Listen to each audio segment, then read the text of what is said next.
السلام علیکم ورحمۃ اللہ وبرکاتہ۔ الحمدللہ والصلاة والسلام علی رسول اللہ، اما بعد۔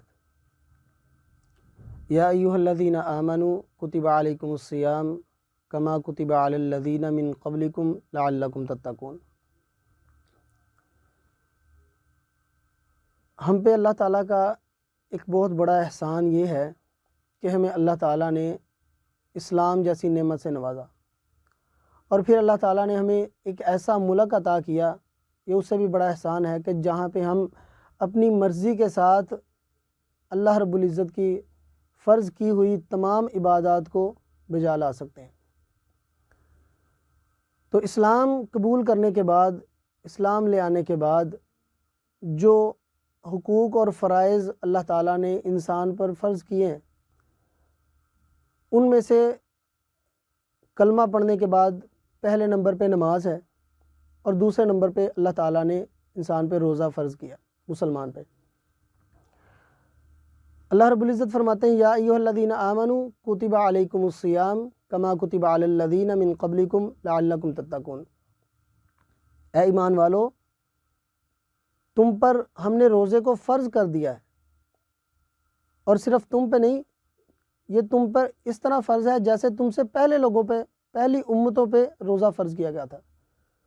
اور پھر ساتھ ہی اللہ رب العزت نے اس کا مقصد بھی بیان فرما دیا، لعلکم تتقون،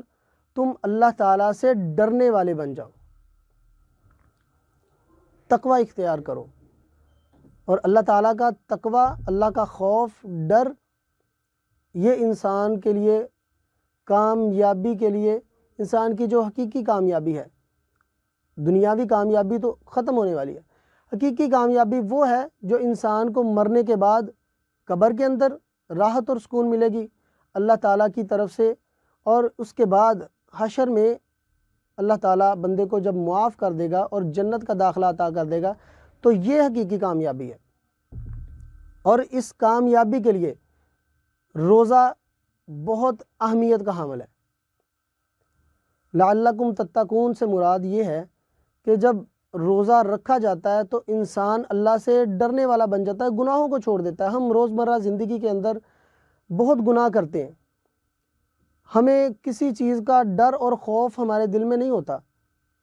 صرف اس چیز کا ڈر ہوتا ہے کہ ہمیں کوئی انسان نہ دیکھ لے، اس کے علاوہ ہمیں اللہ کا ڈر بھی نہیں ہوتا۔ تو روزہ ایک ایسی چیز ہے کہ انسان کو گناہوں سے روکے رکھتا ہے۔ اور سب سے پہلے تو رمضان المبارک کی آمد پہ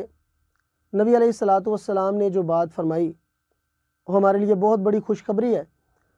نبی علیہ السلام فرماتے ہیں اذا دخل رمضان فتحت ابواب السماء وغلقت ابواب جہنم وسلسلت الشیاطین۔ رب العزت نے نبی علیہ السلام کو یہ تمام خوشخبریاں دیں، اور نبی علیہ السلام نے امت مسلمہ کو یہ خوشخبریاں سنا دیں کہ جب رمضان المبارک کا چاند نظر آتا ہے، رمضان کا مہینہ شروع ہو جاتا ہے، تو اللہ تعالیٰ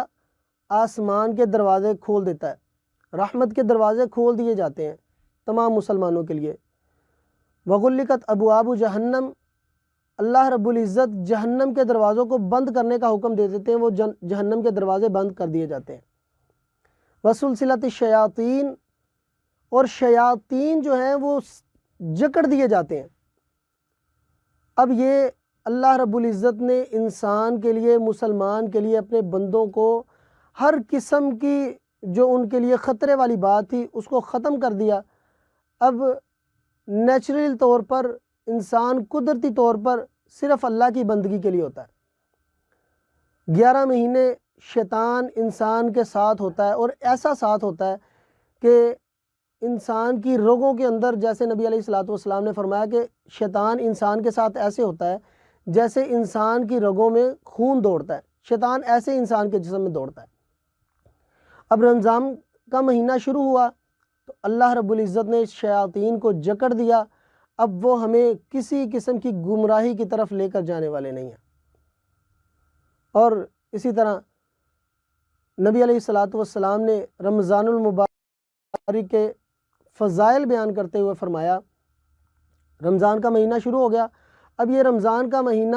قرآن کا مہینہ ہے اور روزے کا مہینہ ہے، یہ اللہ اور بندے کے درمیان ایک مضبوط تعلق بنانے والا مہینہ ہے۔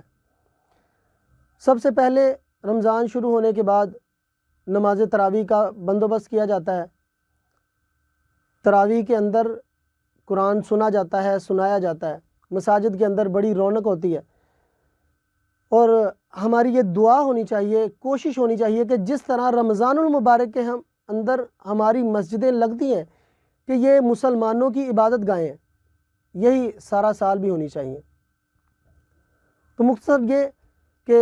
رمضان المبارک میں سب سے پہلے نماز تراویح کا بندوبست کیا جاتا ہے، اور نبی علیہ الصلاۃ والسلام نے فرمایا اذا قام رمضان، جس شخص نے رمضان کے اندر قیام کیا ثواب کی نیت کے ساتھ اور اجر کی نیت کے ساتھ، تو اللہ تعالیٰ اس بندے کو کیا اجر عطا فرمائیں گے؟ نبی علیہ الصلاۃ والسلام فرماتے ہیں کہ اللہ تعالیٰ اس بندے کے گزشتہ تمام گناہوں کو معاف کر دیتے ہیں۔ یہ ایک بہت بڑی سعادت ہے، ایک بہت بڑی خوشخبری ہے مسلمان کے لیے۔ رمضان المبارک کا مہینہ کوئی عام مہینہ نہیں ہے۔ پھر نبی علیہ الصلاۃ والسلام نے فرمایا جب قیام کر لیا جاتا ہے اس کے بعد باری آتی ہے صبح سحری کے بعد سحری کر کے روزہ رکھنے کی، تو نبی علیہ الصلاۃ والسلام نے فرمایا من صام رمضان، جس بندے نے رمضان المبارک کا روزہ رکھا اجر اور ثواب کی نیت کے ساتھ، تو اللہ رب العزت اس بندے کے تمام گزشتہ گناہوں کو معاف کر دیتے ہیں۔ یعنی قرآن کے ساتھ جب جڑیں گے تب بھی اللہ تعالیٰ ہمارے گناہ معاف فرمائے گا، اور پھر جب ہم روزہ رکھیں گے اس کے ساتھ بھی اللہ رب العزت ہمارے گناہ معاف کر دے گا۔ اب یہ دیکھیں، اس میں مختصر بات یہ ہے کہ رمضان المبارک کے اندر اگر انسان روزہ رکھ کے گناہ کرتا ہے تو پھر انسان خود اپنے اندر ایک شیطان کو لیے بیٹھا ہے۔ تو نبی علیہ الصلاۃ والسلام نے جیسے فرمایا کہ روزہ ڈھال ہے انسان کے گناہوں کے لیے، گناہوں سے بچانے کے لیے انسان کے لیے بہترین ڈھال ہے۔ تو انسان کو گناہ کا کوئی موقع فراہم نہیں ہوتا، صرف انسان کے اندر کا جو شیطان ہوتا ہے وہ انسان کو گناہ کی طرف لے کے جاتا ہے۔ اب ہم نے دیکھنا یہ ہے کہ رمضان المبارک میں ہم اللہ کے بندے بن کے رہتے ہیں یا رمضان المبارک میں ہم شیطان کے ساتھی بن کے رہتے ہیں، کہ شیطان کا مشن جو ہے اب وہ تو جکڑا ہوا ہے، اب اس کے مشن کو ہم لے کے آگے چلتے ہیں یا اپنی آخرت کی فکر کرتے ہیں۔ نبی علیہ الصلاۃ والسلام نے رمضان المبارک کے حوالے سے امی عائشہ رضی اللہ تعالیٰ عنہ فرماتی ہیں، امہات المؤمنین میں سے بڑا مقام ہے ان کا، ہم سب ان کے نام سے بہت واقف ہیں، اور یقیناً امی عائشہ رضی اللہ تعالیٰ عنہ ان کی محبت ہمارے ایمان کا حصہ ہے۔ تو وہ فرماتی ہیں کہ نبی علیہ الصلاۃ والسلام کی حالت رمضان المبارک کا چاند نظر آنے کے بعد یہ ہوتی تھی کہ نبی علیہ الصلاۃ والسلام اپنی کمر کس لیا کرتے تھے، راتوں کو جاگنا، قیام کرنا، قرآن کی تلاوت کرنا، اور دن کے اندر روزہ رکھنا، نوافل کی ادائیگی، اور سب سے بڑھ کر جو میں سمجھتا ہوں کہ ہمارے اندر بہت کمزوری ہے، اس کمزوری کو ہم ختم کر لیں تو ہمارا معاشرہ ایک خوشحال معاشرہ بن سکتا ہے، ہم اللہ کے قریب ہو سکتے ہیں، اور اللہ رب العزت کی رحمت ہم پہ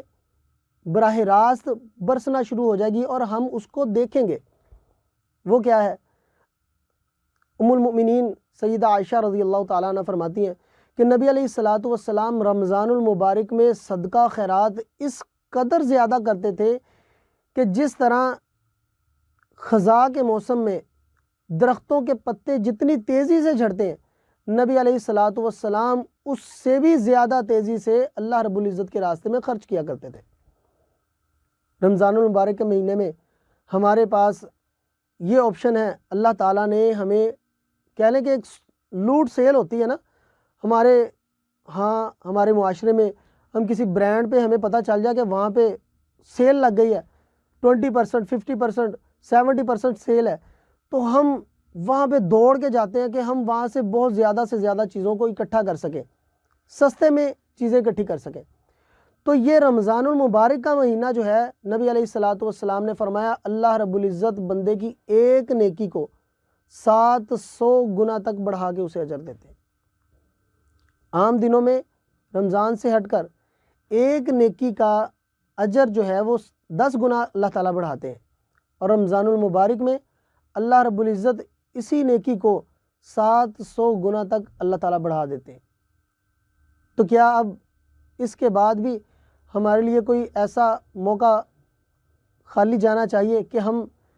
رمضان المبارک میں روزہ رکھنے کے بعد قرآن سے دور رہیں، اللہ کے ذکر سے دور رہیں، اور صدقہ خیرات سے اپنے مسلمان بھائیوں کا خیال رکھنے سے دور رہیں؟ تو یہ پھر ہماری اپنی کمزوری ہے، اللہ رب العزت کا اس میں کوئی دوش نہیں ہم دے سکتے کہ اللہ نے ہمیں نیکی کا موقع نہیں دیا۔ اللہ تعالیٰ ہمیں موقع دیتا ہے، بہت زیادہ موقع دیتا ہے، بلکہ صحابہ اکرام رضوان اللہ علیہم اجمعین ان کی اگر بات کی جائے، ان کی زندگیوں کو دیکھا جائے، تو رمضان المبارک سے 5-6 ماہ قبل صحابہ فرماتے ہیں کہ ہمیں اس بات کی فکر ہوتی تھی، ہم اللہ تعالیٰ سے دعا کیا کرتے تھے کہ یا اللہ ہمیں رمضان المبارک کا مہینہ دیکھنا نصیب فرما دے۔ اور پھر صحابہ فرماتے ہیں کہ جب رمضان کا مہینہ گزر جاتا تو پھر ہم اگلا آدھا سال تقریباً یہی دعائیں کرتے رہتے تھے کہ یا اللہ جو ہم نے عبادتیں رمضان المبارک میں کی ہیں تو اسے قبول کر لے۔ اب رمضان المبارک کے فضائل ہم نے دیکھ لیے، اور ہماری ذمہ داری اس میں اب یہ ہے کہ جہاں پہ ہم عبادات کے اندر وقت دیں، اللہ کے ذکر میں قرآن مجید کو وقت دیں، نماز پڑھنے میں اپنا وقت گزاریں، وہاں پہ ہماری سب سے بڑی ذمہ داری یہ ہے کہ ہم اپنے ماحول میں، ارد گرد اپنے رشتہ داروں میں ان لوگوں کا خیال رکھیں کہ جن کو اللہ تعالیٰ نے ہم سے نیچے رکھا ہے۔ ہمارے پاس اگر 2 وقت کھانے کا گنجائش ہے، اس قدر اللہ تعالیٰ نے ہمیں مال و دولت عطا کیا ہے، تو ہمارے معاشرے میں ایسے لوگ بھی ہیں جن کے پاس سحری کے لیے ایک کھجور تک نہیں ہے، اور ہمارے معاشرے میں ایسے لوگ بھی ہیں جن کے پاس افطاری کے لیے کھجور تک میسر نہیں ہے، اور ایسے کئی خاندان ہمارے ماحول کے اندر، معاشرے کے اندر، ہمارے ارد گرد ہمیں نظر آتے ہیں کہ جن کو ہم ان کے ساتھ ہم چل سکتے ہیں، ان کو اپنے ساتھ لے کر چل سکتے ہیں۔ اور یہ بھی یاد رکھیں کہ ہم جہاں پہ اپنے مسلمان بھائیوں کا خیال کریں گے اس نیت کے ساتھ کہ ہم اللہ کے ہاں اس کا اجر پانے والے ہیں، اور اللہ اس کا ہمیں اجر دے گا، ضرور دے گا۔ پھر نبی علیہ الصلاۃ والسلام نے آخر میں ایک اس کا فائدہ جو ہے وہ بھی سن لیں کہ نبی علیہ الصلاۃ والسلام نے فرمایا جو بندہ کسی ایک مسلمان کو روزہ رکھوا دے یا کسی ایک مسلمان کا روزہ افطار کروا دے تو اس کو بھی اس روزہ دار کے برابر اللہ تعالیٰ اجر عطا فرمائیں گے، نہ تو اس روزہ دار کا اجر کم کیا جائے گا بلکہ ساتھ میں اس کو بھی اللہ رب العزت برابر اجر عطا فرمائیں گے۔ تو ہم نے کوشش یہ کرنی ہے کہ جہاں پہ اپنے لیے ہم افطاری کا بہترین انتظام کرتے ہیں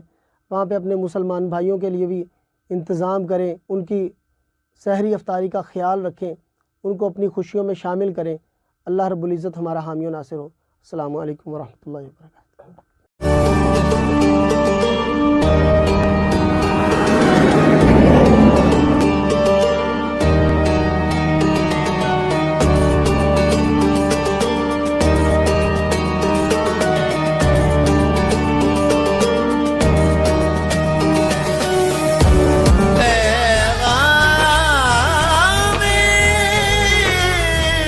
رمضان